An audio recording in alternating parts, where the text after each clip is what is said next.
No. Wala silang kinalaman about sa pagtigil ko sa Viva Max. Hindi sila. Mani-request mo.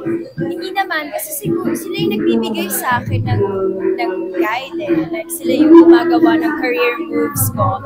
So it's more on siguro they decided na maybe this is my time na para, alam mo yun, gawin naman ng mainstream. So hindi kasi pwedeng gumagawa ng mainstream and then at the same time gumagawa din ng sexy. So Pero wala kasi syempre ang Will to Win, may mga bagets tapos may mga matatanda, wholesome. yes, very wholesome. That's why, hindi naman kasi parang ando yung start na pumasok ako sa pag-mainstream. So, it's more on also na parang, yeah, decision ko also na mag-stop ng pagsisexy kasi hindi naman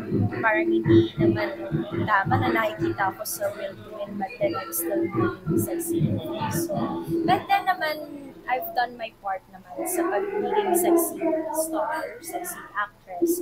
So siguro maybe this is the time, binigay na ni God this time na to move naman.